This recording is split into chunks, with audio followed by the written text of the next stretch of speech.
Nightbeat.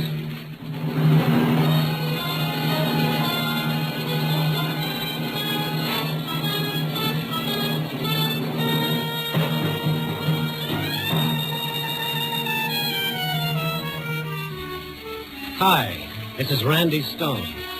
I cover the Nightbeat for the Chicago Star. Stories start in many different ways. But tonight's story began when one man tried to destroy another with the strangest weapon of all, darkness.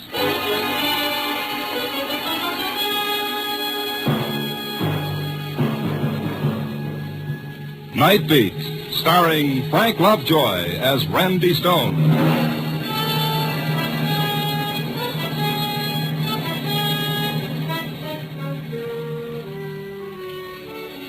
When your job is to walk into the darkness and discover what makes a city tick, you pick up some mighty strange friends.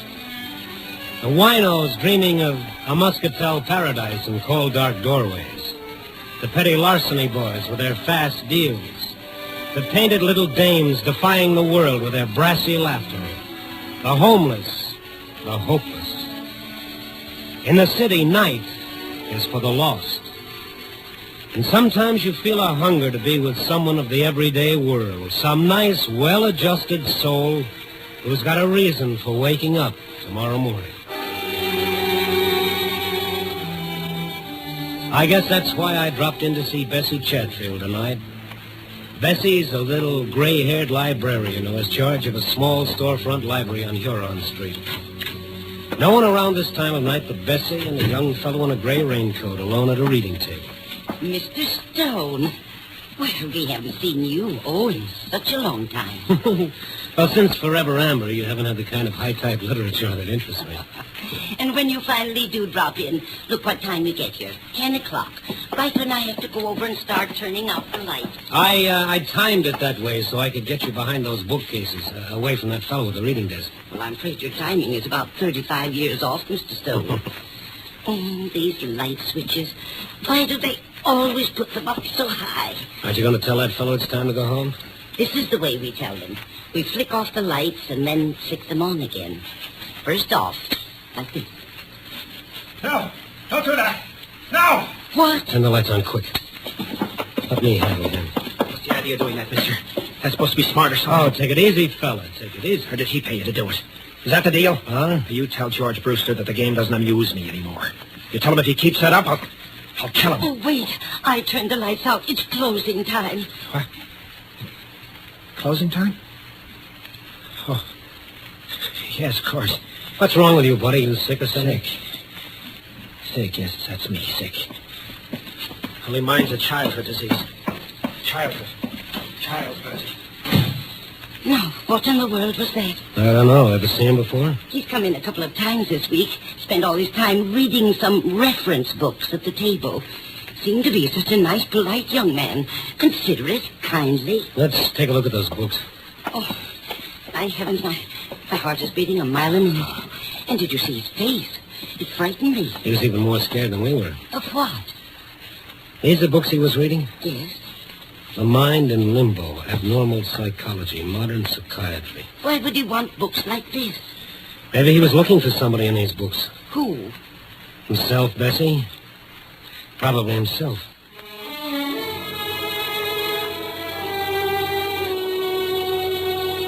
Bessie was pretty upset, so after she locked up for the night, I started walking her toward the elevated station over on Lake Street.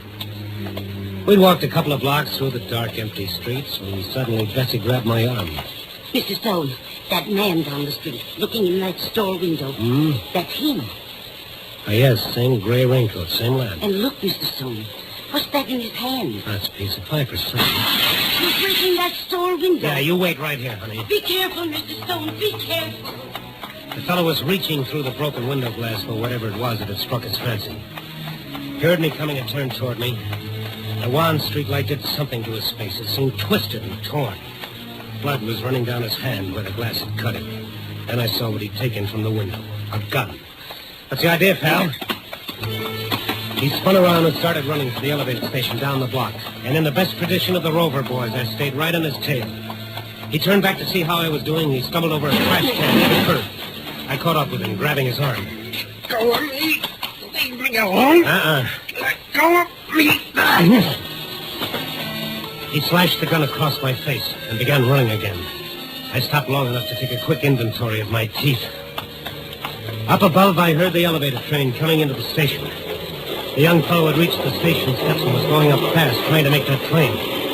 I reached for one of his legs. He turned and gave it to me right in the stomach. I folded up, and I just sat there. I listened to the train pull away with the fellow on it, and remembered what Bessie had said about him being such a nice, polite young man.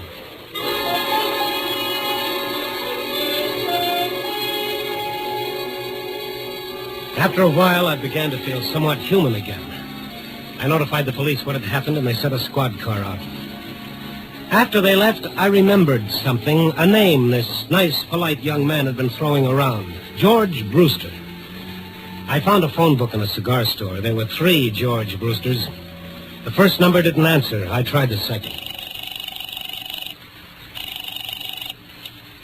Hello? I'd like to speak to George Brewster. Well, he's not in right now. Is there any message? Who is this? I'm his sister. Is anything wrong? Well, if this is the right George Brewster, something is wrong. Is there any reason why a young fellow should want to kill your brother? Oh, that would be Morrison. Oh, I warned George. Morrison, huh? Tom Morrison. Where does he live? Our old apartment, 612 Hamlin Avenue. What makes you think he wants to kill George? Well, this character broke into a store tonight and stole a gun. I sort of think he had your brother in mind when he did it. Oh, no.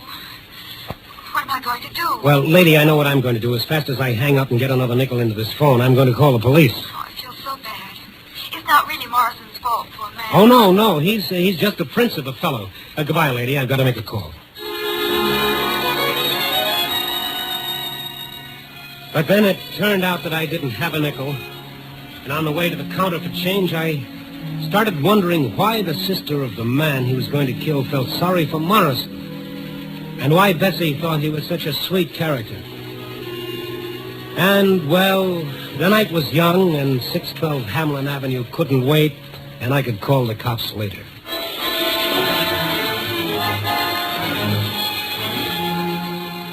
.612 North Hamlin was a second-floor flat on the north side. I got there a few minutes after 11 that night. All the windows were lit up. I rang the bell and I waited. I felt a little bead of sweat zigzagging down my face like it didn't have any place to go. Yes? Oh, it's you. No, let's not close the door just yet. In fact, let's push it open all the way. What do you want? My 2 front teeth and a few ribs. Get out of here. Now, look, pal, don't tempt me. I came against my better judgment to listen to what you've got to say. If I leave now, the only place I'm going is the nearest police station. Police station. I guess maybe that would be the best. What? Otherwise, I don't know what's going to happen. I guess you better call the police, mister. What do you think you're doing, calling my bluff? The phone's right behind you. Okay, buddy, you asked for it. Sure this is the way you want it? It's better this way. I'm at the end of my rope. I don't want to kill him. George Brewster? Yes, George Brewster. I know how it'll end if he doesn't stop. Stop what? Call the police, mister. You'd be doing me a favor. Since when have I got to do you favors? Well, why aren't you calling? I'm an Eagle Scout in good standing. I haven't done my good deed for today. You can't help me, mister. Stone is the name. What makes you so sure I can? Thanks for even wanting to. After that bad time I gave you. Bad time? That's the understatement of the year. Well, I was panic-stricken. You got me half crazy. Well, what have you got to lose if you tell me about it? No. Okay. Wait. I don't know. I'm like a drowning man grasping at straws. Look, maybe if you talk to Brewster, told him what he's doing to me, maybe he'd leave me alone. Well, you never can tell. But I'd have to know what I'm talking about. It's quite a story, mister. These lights. Look at them. Bright as the sun, aren't they? Lamps. Overhead chandeliers. Look at them. I'd hate to see your light bills. Like some men need drugs. That's how I need these lights. Come again? My sanity depends on it. My very sanity. On these lights? It's a sickness. You've even got a name for it. Noctophobia, it's called. Fear of darkness. Fear of darkness? That's for kids. No, I take that back. I'm sorry. Don't be. I quite agree. Kids. Or neurotic women. But in a man of my age, it's quite ridiculous. And when the day starts drawing to a close, when the night starts crowding in. Have you been to a doctor? Sure, I've been to doctors. They tell me I shouldn't feel too badly. Plenty of people with my trouble. A hangover from childhood. An illness. Like heart trouble is an illness. I'll take the heart trouble. Maybe you haven't gone to the right kind of a doctor. Maybe psychiatry could help you. Nothing's going to help me. George Brewster's going to see to that. What about this, Brewster? He's trying to destroy me. With the strangest weapon of all. The strangest weapon of all? Yes. His weapon is the night.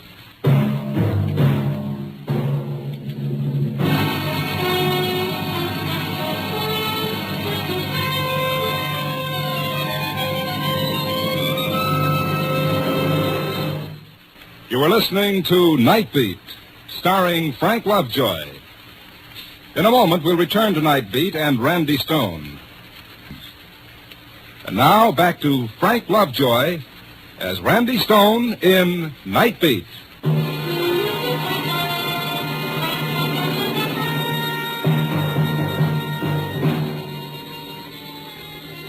It was a weird feeling standing in Morrison's brilliantly lighted parlor listening to him tell me about his terror of darkness.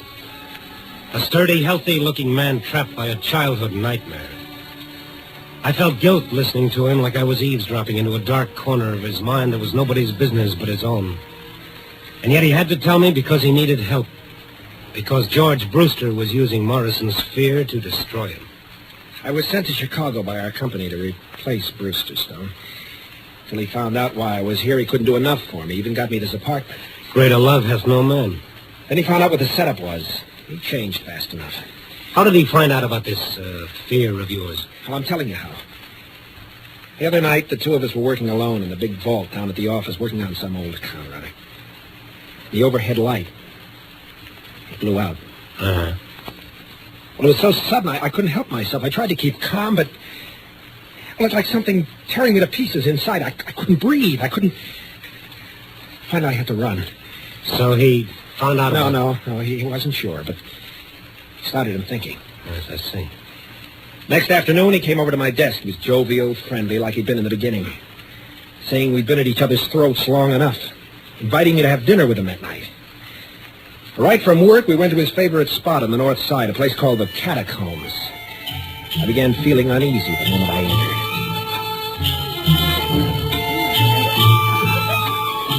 How do you like this place, Tom? That's okay, it's fine. It's been a favorite of mine for years. One spot in particular, the wine cellar. How do you feel about wine? I like it all right. Come along with me. I'm a wine man from way back. Say, George, I wanted to talk to you about that little outburst last night. They have a different wine cellar here with a different temperature for each type of wine. I haven't been sleeping well, you see. And... Me, I prefer Riesling myself. Well, here we are. Huh? At the white wine cellar. We'll select our own brand for our supper. Here, I'll open the door. Yeah, this is a privilege only an old customer like me can get away with. Come on. Dark down there. That's why they've got this candle here on the ledge. Got a match? Why, A match, Tom. Yeah. Here. Okay. I'll get this candle going. Good. Now, let's go downstairs. George, you think we should do this on our own? Done it hundreds of times. Been coming here for the last 10 years. Well, now let's go down these stairs. Careful. Yeah. George, I was explaining about last night. Candle casts funny shadows, doesn't it? You notice how cool it is? 20 feet below street level here. Look, I want to talk about last night. I don't want any misunderstanding. Huh? It's just that I've been working pretty hard. Look, Tom. Will it make you feel better if you showed me you're not afraid of the dark? Okay, you can show me. I'll blow out the candle. What are you trying to prove, Brewster? Nothing at all. It's your idea. Where are those matches I gave you? You gave me some matches? Well, I must have lost them. It's not going to work, Brewster. I'm not insane, you know. I can stay down here until you're quite satisfied. Funny, isn't it, about the darkness? The way it seems to close in on you. The way you start thinking you can't breathe. I know, I can see how someone could... What's the matter, Tom? This is ridiculous. Something so suffocating about a dark room. Stop it. Stop it. Only the heavy, smothering blackness. Stop it. Where are you going, Tom? Anything wrong? Anything wrong? Anything wrong? Ran out of that cellar like a kid scared to death, Stone. It was a rotten thing for him to do. Well, he's fighting for his job, Stone. He's not too young anymore. He can't start all over again, so he'll do anything. Oh, great. I'm sure he's told the people down at work. I'm sure they're all laughing at me behind my back. You don't know what that does to me. I can imagine. Today I found a new desk lamp on my desk, courtesy of George Brewster. Every day, something like that. Did you ask him why he's doing it? He won't admit he's doing anything. Says it's all my imagination. Maybe I ought to see a doctor. Or better still, maybe a change of climate would help. Well, I'd leave town in a minute. I mean, my future's at stake, too. Before I let him drive me crazy, I'll kill him. Well, I'm going now. I'm going to talk to this bird. Where does he live? Out in the suburbs, Lake Forest. He lives with his sister. All right, I'll give you a ring as soon as I've seen him. Mr. Stone, I hope you can do some good. Yeah. Oh. Say, I almost forgot something. What? That gun you made off with. Well, Maybe if we're lucky, we can talk the store owner into pressing charges. I'll try it. That was a crazy thing to do. I was so desperate. Wouldn't have done you much good. When they put them in the window, they never loaded. I'll let you in on a secret. If I hadn't known that, I wouldn't have been such a hero coming here tonight. I'll let you in on a secret, Mr. Stone. You can get bullets without a license. The gun's loaded now. Oh, great. All right, go and get it for me. All right. Yes, I want to give it to you. It's in my bedroom. He started for the bedroom. And then it was almost like a comedy routine where after the big build-up, the punchline comes right out on cue. The moment he entered the other room, every light in the house suddenly went out. What happened to the lights? Take it easy. Where's the fuse box? I don't know. Never had any occasion to use it. Besides, if it was a fuse, all the lights wouldn't go out. It wasn't you. Use your head. How could I do it? I'm getting out of here. All lights out, too. Stone, Well, maybe something went wrong with the central wire. But why should it happen exactly now? Wait. Huh?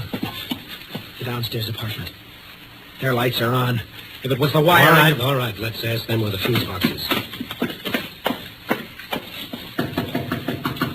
Yes? Oh, Mr. Morris. My lights went out. It might be a fuse. Where are the fuse boxes for these apartments? Out in the back. I'll get a flashlight and show you.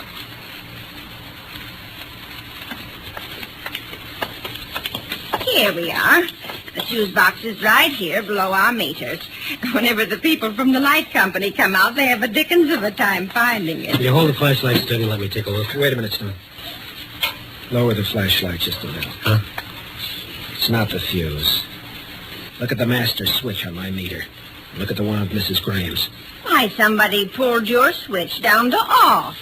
Yes. Yes, someone surely did. Well, here, let me push it up. There. And look upstairs. All your lights are on again. That's probably some kids playing a joke. How do you suppose the rascals ever found it? It's so well hidden. I've got a theory that all kids come equipped with a special radar for finding things like this. Mrs. Graham, tell this gentleman who used to live in my apartment before I did. Why, Tell him. you know. He even got the apartment for you. Your friend, Mr. Brewster. But what is that? Tom. That doesn't prove he did it. For me, it does, Stone. For me, it does.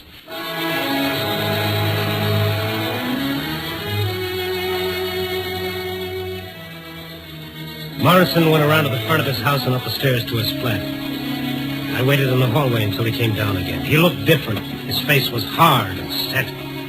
His eyes were like chunks of glass punched into the flesh. What are you waiting for, Stone?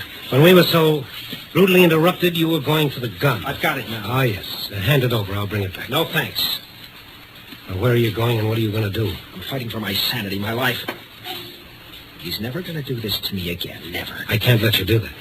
You're not going to have to. The minute you leave, I'm going to call every cop in the book. Yes, that's what you do, isn't it? Yes. And I'd better give you the gun.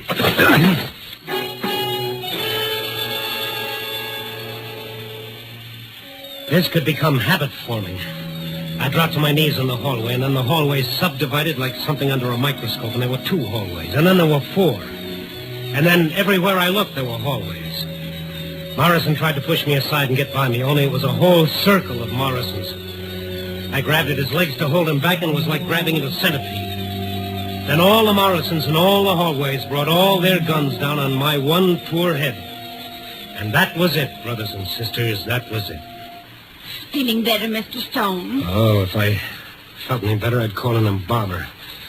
Oh, what a business. I heard a commotion, and I came out, and you were lying here. Oh, is this my head or is it a cantaloupe? Oh, how did it happen, and where's Mr. Morrison? Oh, Morrison, yes. How long ago did you hear this commotion? Oh, just a couple of minutes ago. You came out of it real fast. Yeah, I've got an iron constitution. Have you got a phone? Well, yes, but don't you think you Come better... on, lady. Grab my head, put it back on nice and neat, and let's get to that phone.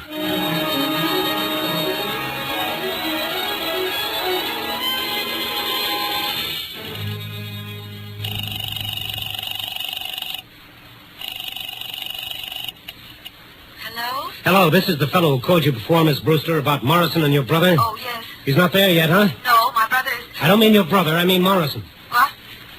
No. Oh, yes, he sure is. Now, give me your address, and the minute you hang up, get away from your house as fast as you can. Morrison's got a gun, and he's half crazy. Maybe we should call the police. Well, maybe we should, but I'm not going to. They'd throw the book at him, 10 years for attempted murder. I think I can stop him before he does anything. Oh, I can't tell you how sorry I am about this. Lady, you and your brother should be.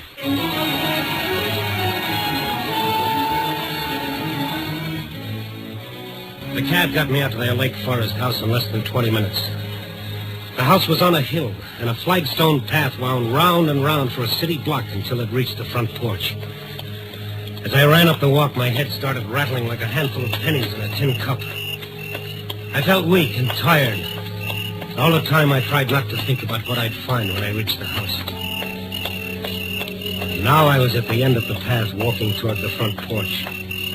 A nerve deep in my throat started jangling like a burglar alarm. The house was in darkness, and Morrison was standing beneath a little porch light, his gun pointed right at me.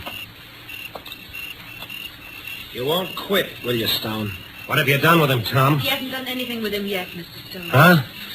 Who is... I'm sitting over here at the end of the porch. I'm George's sister. Oh. I didn't see you in the dark. Why didn't you get away like I told you?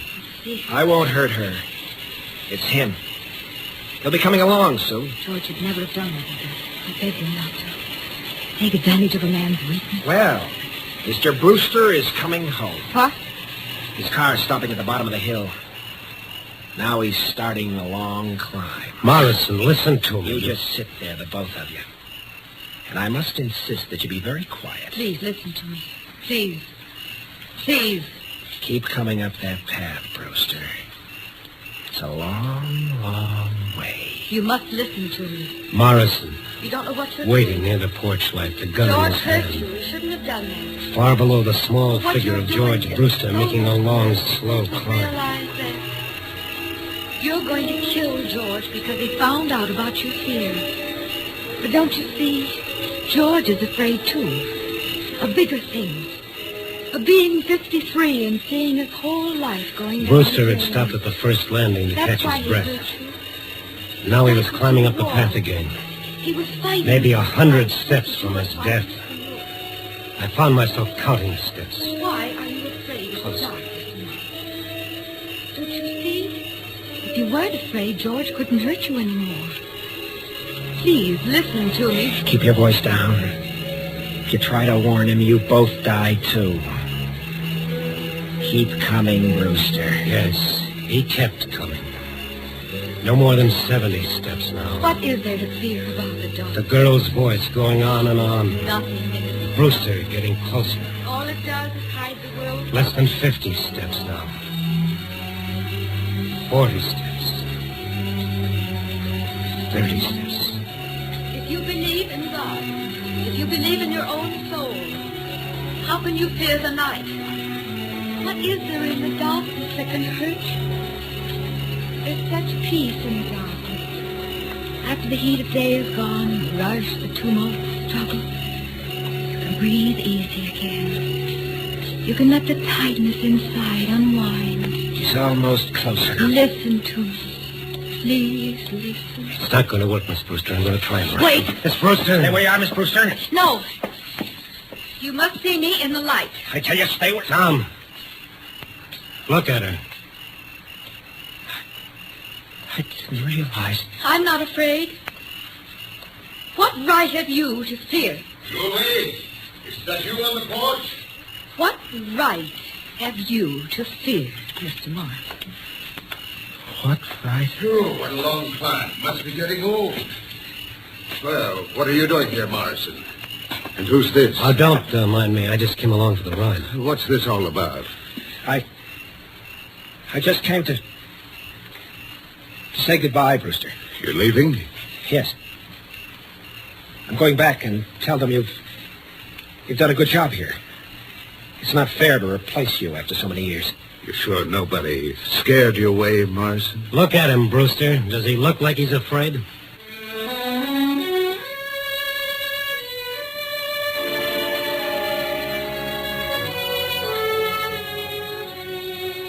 I don't know if Julie cured Morrison of his fear of darkness. Cure is a pretty strong word.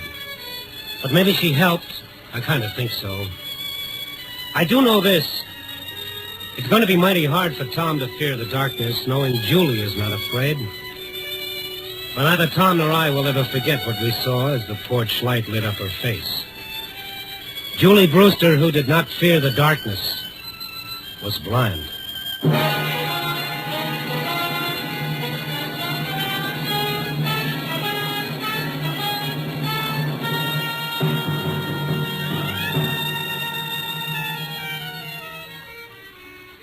And now that part of the story they always print in heavy type, the moral.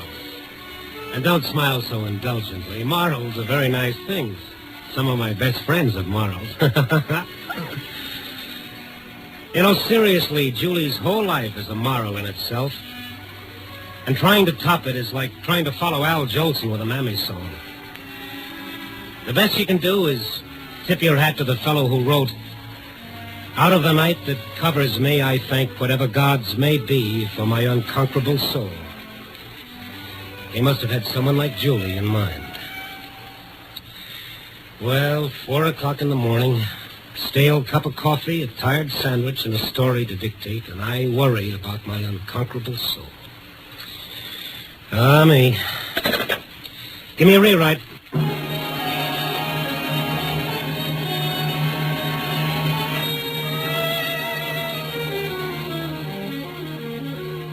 Nightbeat, a new dramatic series, stars Frank Lovejoy as Randy Stone. Nightbeat is written by Larry Marcus and directed by Warren Lewis. Music by Frank Worth.